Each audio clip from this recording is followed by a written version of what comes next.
खुश आमदीद। आप सुन रहे हैं मीट विद जिन्स विद डी नुमान अली के साथ। आज के इस एपिसोड में जो वाक्य आपकी सीमातों तक पहुंचाने जा रहा हूं, इस वाक्य को हुमायूं साहब हर साल करते हैं। बताते हैं कि हमारा ताल्लुक कसूर शहर से है और यह वाक्य मेरे पापा के साथ पेश आया, जिनका नाम इम्तियाज अली बेग है। बताते हैं कि मेरे पापा जो हैं वो नहायत शौकीन हैं, मिठाइयों के दिलदादा हैं, मिठाई खाने से बहुत रग़बत रखते हैं। हर खाने के बाद जो है वो मोहल्ले में करीब ही एक माना पहलवान है, अलमशहूर कसूर में। ये आज से तकरीबन जो है वो 10 से 15 साल पुरानी बात है। अभी भी वो दुकान मौजूद है और मेरे पापा इम्तियाज अली बेग की आदत भी मदस्तूर उसी तरह कायम है। वो मिठाई खाने जाया करते थे तो एक दिन उनके साथ बहुत अजीब और हैरान कुन वाक़या पेश आया। बताते हैं कि ईद का मौका था, उनके दोस्त यार आए हुए थे तो गप्पे लगाते बातें करते खाना खाने के बाद काफ़ी देर गुजर गई तो उनको तलब हुई मीठा खाने की। तो दोस्तों से कहा कि चलो यार चलते हैं माना पहलवान की दुकान पर, वहाँ से मिठाई वगैरह खाते हैं। तो बताते हैं कि रात बहुत हो गई थी, दोस्त भी अपने अपने घर को चले गए। तो एक दोस्त था जिनका घर रास्ते में ही आता था, तो उनका ठीक है चलते हैं, तो मिठाई लेके वापस आ जाना और मैं आगे अपने घर चला जाऊँ। तो ये लोग जो हैं वो अपने घर से होते हुए बाजार में दाखिल हुए और माना पहलवान जो है हलवाई उसकी दुकान पर पहुंचे। तो अपने जो मिठाई उनको पसंद थी उन्होंने कहा कि फलानी मिठाई दे दें। तो 2 से 3 ग्राहक खड़े थे, उन्होंने कहा ठीक है कि अभी पहले इनको ऑर्डर इनका दे के फिर आपको जो है वो हम मिठाई देते हैं। तो इनके पापा इम्तियाज अली बेग बताते हैं कि मैंने देखा कि एक नहायत का दावा खुश शक्ल आदमी जो है वो मेरे आगे ही खड़ा हुआ है और मैंने उसमें एक नहायत अजीब और गरीब चीज़ देखी। उस शख्स ने तकरीबन कोई 10 किलो मिठाई ली होगी। ये रात के तकरीबन 1:30 बजे का वक्त था और इससे पहले एक शख्स था जो मिठाई लेकर गाड़ी में जा चुका था।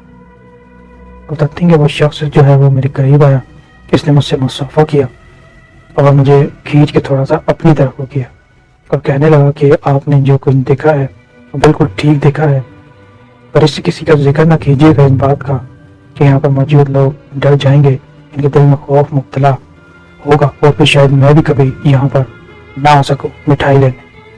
मुझे दुकान बहुत अजीज है और यहीं की मिठाई मुझे पसंद है। वो बताते हैं कि इम्तियाज साहब जो हैं वो थोड़ा सटपटा गए और शाम उनके जो है वो पापा बताते हैं कि मेरे जो है वो बिल्कुल अपने हवास में नहीं रहे। तो मैंने पहलवान ने पूछा कि क्या हो गया बेग साहब, आपकी तबीयत तो ठीक है, ये आपकी मिठाई का ऑर्डर है। और वो मिठाई जो है इनके दोस्त ने रिसीव की और इनसे जो है वो चला भी नहीं जाए ठीक तरह से। इनके दोस्त जो है समझे कि इनकी तबीयत बिगड़ चुकी है, इनको सहारा देकर घर तक लेकर आए और मिठाई वगैरह दे के गेट से अंदर किया और बेल बजा के भाभी को बताया कि मिठाई की दुकान पर इनकी तबीयत खराब हो गई है। इसके बाद जो है वो इनके दोस्त चले गए।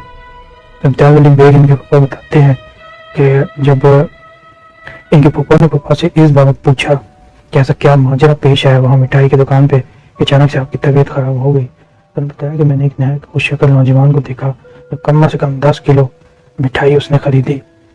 देखिए मैंने एक अजीब चीज़ देखी कि रात तकरीबन 1:30 बजे का ये अमल था और मैं देखता हूँ कि उस नौजवान का जो है वो लाइट उसके जिस्म से आर पार हो रही है, उसका जो है वो जमीन पर अक्स यानी साया नहीं पड़ रहा, उसका कोई शेडो नहीं है। ये चीज़ मैंने वाज़ेह तौर पर देखी और सामने शीशा लगा था और शख्स का इमेज यानी उसकी शक्ल और सूरत जो है वो शीशे में भी नहीं दिखाई दे रही थी, ऐसे जैसे कोई शख्स खड़ा हुआ ही नहीं है, जबकि मुझे बिल्कुल अपने नज़रों के सामने खड़ा हुआ नजर आ रहा था। तो इम्तियाज अली बेग साहब बताते हैं कि मैं नहायत परेशानी के आलम में था कि वो शख्स दुकान से निकला और उसने मुझसे मुसाफे के लिए हाथ आगे बढ़ाया और मैंने अपना हाथ आगे कर दिया और उसने बाकायदा मुझे अपनी तरफ खींचा और इस बाबत नहायत अच्छे अंदाज में तंबीह की कि मैं उसकी असलियत जान चुका हूँ, इस बारे में ना बताऊँ। बताते हैं कि वो कोई जिन था, बिल्कुल वो जो है वो इंसान नहीं था और ये चीज़ मैं देख चुका था। और बताते हैं कि मेरे पहले तो जाना उस वक्त निकली जब मैंने उसको मिठाई के साथ आगे अंधेरे की तरफ जाते हुए देखा और मैं देखते ही देखते विदिन अ सेकेंड वो जो है वो नजरों से ओझल हो गया। तो ये नया दिलचस्प वाक़या है जो हुमायूं साहब ने शहर कसूर से अरसाल किया। तो अपनी राय का इजहार कीजिएगा।